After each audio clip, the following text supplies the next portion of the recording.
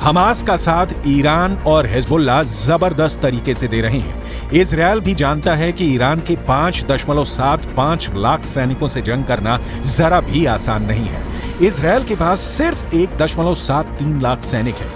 Israel की 4.65 लाख के reserve force को जोड़कर भी इजरायल ईरान के आसपास नहीं टिकता है। अब ऐसे हालात के बीच इजरायल का ये कहना है कि वो पूरे मिडिल ईस्ट में कहीं भी कभी भी बमबारी कर सकता है। ये दावा वाकई हैरान करने वाला है। כך חנה קציר היקרה, ששבה היום הביתה, לאחר שארגוני הטרור טענו שהרגו אותה לפני מספר ימים. לכן, יש להסתמך על דיווחים של גורמים רשמיים בלבד. בעזה, בשעות הבוקר, כוחות צה"ל נערכו בקווי ההפוגה בשטח רצועת עזה. המפקדים תודרכו והכינו את הכוחות להתנהלות במהלך ההפוגה. ביטחון הלוחמים שלנו लेकिन ये भी सच है कि गाजा पट्टी को 60% तक इजरायल तबाह कर चुका है। इधर 1.5 महीने से ज्यादा की जंग में लगभग 15,000 से ज्यादा लोग गाजा में मारे जा चुके हैं। लगभग 3,000 लोग अभी भी कब्रिस्तान बन चुके उत्तरी गाजा की इमारतों में दफन हैं। लगभग 50 दिन की जंग में इजरायली वायुसेना ने 35,000 से ज्यादा बम उत्तरी गाजा, दक्षिणी गाजा और वेस्ट बैंक पर बरसाए हैं। 70 से ज्यादा हमास के कमांडर मारे जा चुके हैं। इजरायली फोर्स ने हमास के इस्लामिक जिहाद परिषद के मुख्यालय, कमांड सेंटर, सैन्य परिसर, दर्जनों launcher pad, anti tank post और वॉच टावर को मलबे में बदल दिया। इस दौरान फिलिस्तीनी इस्लामिक जिहाद आतंकवादी संगठन के सैन्य मुख्यालय को भी नष्ट कर दिया गया। इसके अलावा आईडीएफ ने हमास के कई बुनियादी ढांचे को भी बर्बाद कर दिया। इधर हमास के टॉप कमांडर इस्माइल हानिया ईरान के साथ मिलकर इजरायल से लंबे युद्ध की जबरदस्त तैयारी कर रहे हैं। जरा इन तस्वीरों को देखिए। हमास के नेता और टॉप कमांडर इस्माइल हानिया ईरान के विदेश मंत्री हुसैन अमीर अब्दुल्लाहियान के बीच एक जबरदस्त मीटिंग हो चुकी है। दावा किया जा रहा है कि कतर की राजधानी दोहा में हुई इस मीटिंग में ईरान ने हमास की लीडरशिप को साफ कर दिया है कि ईरान इजरायल के खिलाफ जंग में उतर चुका है। अब ईरान की बेतहाशा सैन्य ताकत हमास की ताकत बन गई है। यानी गाजा में इजरायल को सिर्फ हमास से नहीं बल्कि ईरान की सेना, लेबनान के हिजबुल्लाह लड़ाकों और हमास के सुरंग जिहादियों से जंग करनी पड़ेगी। אני כבר רואה את האזרחים של עזה הולכים עם דגלים לבנים לאורך החוף ונעים דרומה. וחיזבאללה גורר את לבנון למלחמה שעלולה לקרות. והוא עושה טעויות. אם הוא יעשה טעויות מהסוג הזה כאן, गाजा में एक एक बम का बदला लेगा ईरान। लेकिन वहीं दूसरी तरफ इजरायली सेना के हौसले 7वें आसमान पर पहुंच गए हैं। जरा देखिए कैसे।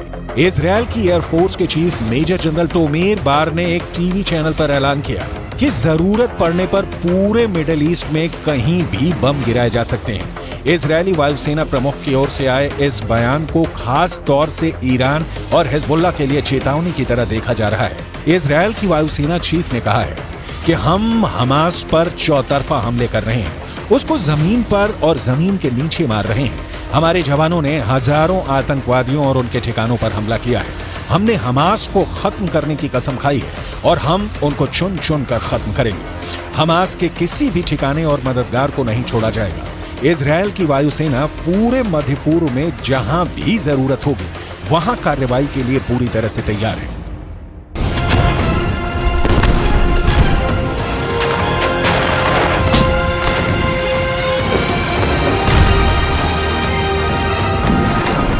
אנחנו חודש כבר במלחמה, פוגעים מאוד מאוד קשה בחמאס, פוגעים בהנהגה של חמאס, פוגעים במפקדים, פוגעים במחבלים, הורסים לחמאס את התשתיות בעזה, ואנחנו גם כל הזמן במוכנות לאזורים אחרים.